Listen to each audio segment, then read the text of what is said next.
Father and the father before him, all these folks fished. Fishing is a dangerous business. Dr. Smith's father was drowned in 1937. My grandfather drowned in 42. My uncle drowned. My brother drowned. In 1958, my father went down with a sea girt. But he was so honoring, he was saved. The ocean didn't want him. So when I came out of school in 58, the only thing for young men to do was to go on a fish boat or fish on or go on a farm. Well, since my father had just had an accident, my mother wasn't going to let me go on a fish boat. She didn't want her baby boy to go fishing. So she said, go into the army and go to Vietnam. So in 1947, I fished for 1 year. But prior to that time, I went off to school. I was in high school, rather, and I was drafted from high school into the Army. And when I came out of the Army, I went back to high school and finished high school. Then that summer, I went on fish boat. But I found that that was too strenuous for me at that time. And I thought I would look for a better life, a better way of making income. And so then I went off to college. Virginia Union in Richmond, got my Bachelor of Science, Hampton University, and received the Master, Master of Arts, and then to Virginia University of Lynchburg, where I received a doctorate degree. And also I went to William & Mary for postgraduate work, and to, what was the name of the school? Virginia State, where I just went for additional credits. And so that's what I did. And I stayed in education, starting at as a teacher of the 4th grade, and then from 4th grade teacher to elementary school principal, high school, middle school principal, high school principal, and then assistant superintendent. And in 1972, I was appointed the first black superintendent in the state of Virginia.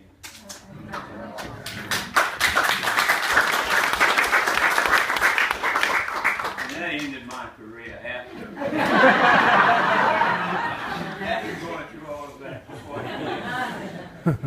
And he neglected to say that he found time to be a junk man before Fred Sanford. He was with a Fred Sanford guy.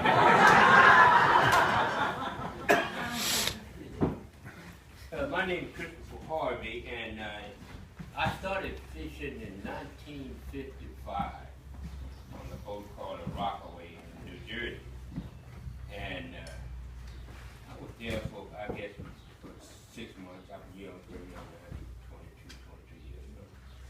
And I liked it, but at that time, the older men themselves thought that the younger men were taking jobs from them, so they kind of pushed us aside. But I went back in 1957 on a boat called Pocahontas, and with Captain Bo Payne, and I fished there almost a year. Back then, we made great money back then because every time we caught 100,000 feet, we got what, $100. Yeah, we got 1,000, but $100 was great money, to us.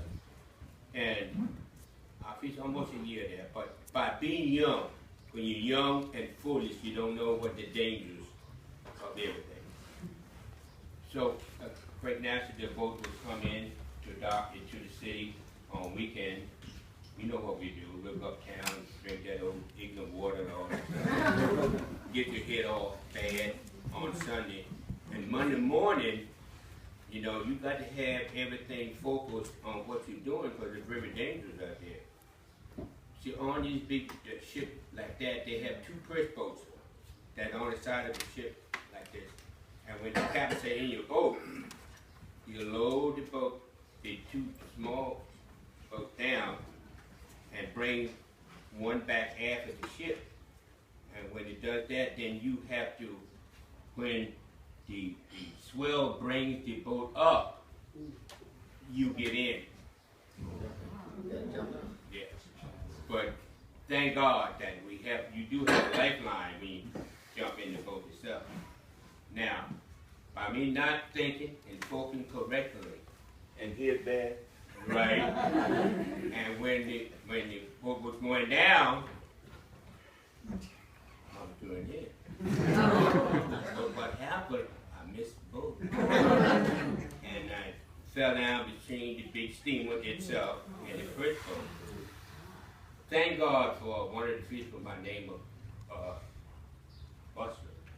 Cabin Hill. And the guy that was driving the first boat itself was putting the boat in reverse. Backed off from it, trying to keep the big ship not touching me. And they keep telling me, turn the lifeline loose. Go over there. And I'm thinking, I got on all skins, boots, and everything else. No way that I'm going there. But thank God he snatched me from under it. And I just praise God if I ever could get home that weekend. Finally, we did go home that Friday night, and you have to be back on that Sunday. And I heard a car when it drove up in the driveway. I heard someone say, hey Harvey, come on, let's go. I just hiked up the window. I said, go where?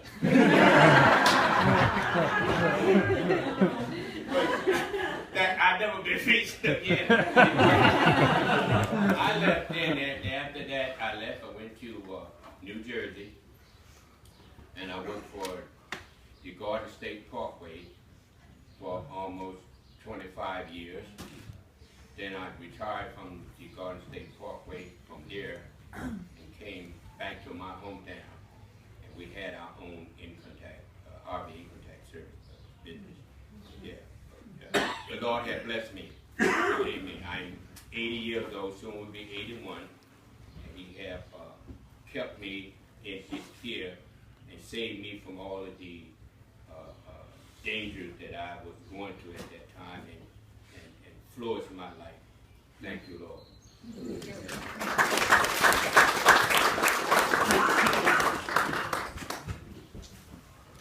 I'm James U. Carter. And I fished from 1947 to 1989. And God was better to me than I was to myself. And I thank Him for it. I don't know where to start thanking Him, but I thank Him anyway, because it's been good to me. And I fished for all them years. I went from dry boating, the fellow in that little teeny boat that went off and spotted fish to people, to captain of my own boat, mate, for those number of years. I never got hurt, nor scorned. So I know He was good to me, because I didn't have sense enough to take care of myself. I didn't even believe the boat was sinking. At them times coming up fishing, I didn't believe she would sink. I'd go off in that little boat and fill her full of carcasses that could stick, fish jumping all in the boat and everything. I said, Lord, Captain, you don't kill one now. But I didn't know the danger. Yeah, I didn't know the danger. So once I found out the danger of it, I was scared to death. I said, I wonder did I do that? Daddy said, yes, son, you said it did. But I thank God for that. I thank God. And I thank God for those that don't want to fish today. Because I know there's a better life somewhere. I told all my children, I said, no, don't go on a fish boat. Go anywhere but the fish boat. But that made a living for me and my family. I took care of them.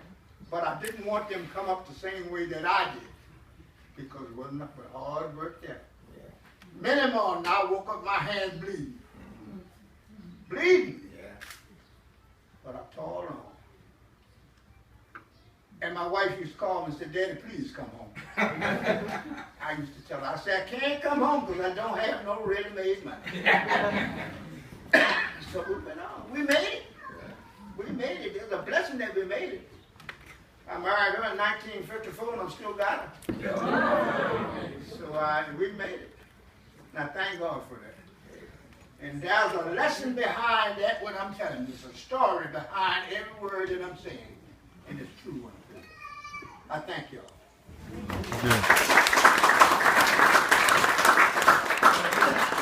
It won't take me long. My name is Louis Blackwell. And I went fishing my first time in 1955. I was 16 years old. And I say this to all the young men. Don't be too fast to want to grow up and be men.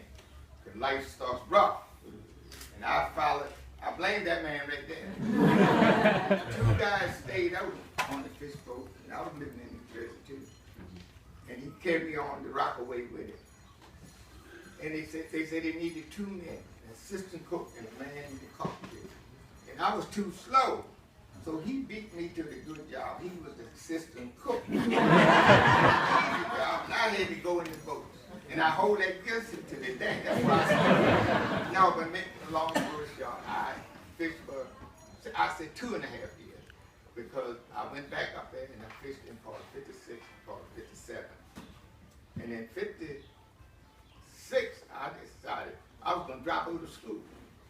But when I went on that boat in 57, I told Dad I ain't dropping out of school. I'm going back home. I'm going to finish school and go on and do some better work. Fishing was a hard job. It was fun. And you hear the way we sing. That's what made me like to be on the fish boat, because as you fill the nets up and them guys start to pulling in, the sound of the music on that ocean was so pretty. You had to work where you want to not. And I was the youngest guy on that boat at that time, pulling corks. And like he said, I started pulling them, and I was holding them wrong. I was holding the corks with the rope in between my fingers and letting it slide. And every time the swell would take the corks back, they would pull the skin off my tongue. So I had learned how to pull them corks and hold them. So it's a guy, bless his soul, he's dead now, Saul Brooks. Boy would tell me how to do it. Saul Brooks said, don't tell him nothing. Don't tell him, because I didn't send for him. So that's our money, he let me go back over. He'll learn, so just give him a few minutes. Soon as he showed me how to break them corks down one time, well, I could take one hand and hold them corks just like that, and it wouldn't go nowhere. But my fingers were so raw and strong. It was so bleeding. And y'all gotta excuse me, ain't no kids in here. My uncle and my father told me how to heal that up. He said, boy, go and pee in your hand and rub it together. Rub it together. Put that things back in that salt water, and in 2 days I could peel the skin off my hands. Just as tough. I could go to work after that. But what stopped me from fishing? The fall time to fish, we went down to North Carolina. We're from North Carolina. And you hear the people talk about how rough the Long Island Sound is. You go down to North Carolina around Cape Hatteras and see how the storms come up. Boy, I got caught in one of them storms in 1957. And the swells were so high, they was hiding the big boats. One boat would go up, that one boat, you couldn't even see them. All you would see that little mast up in there. I went down in that 4-peak and wrote my wife a letter. I'm coming home. That letter didn't leave fast enough, so I wrote 2. One day and one the next. She said, what in the world? I said, as soon as I can get this land again, I'm coming home. And never going on a fish boat no more. And that's what I did. But in the little short time, I learned a lot about fishing. And you had to learn, because it was a dangerous job. Like I was telling him this morning, my cousin was telling how to store the corks. And Dyke can help me. He was a young, same age as me.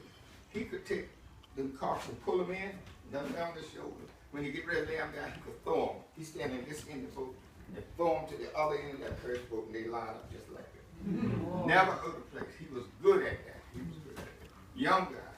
And then he got to setting the rings. He was good at setting rings.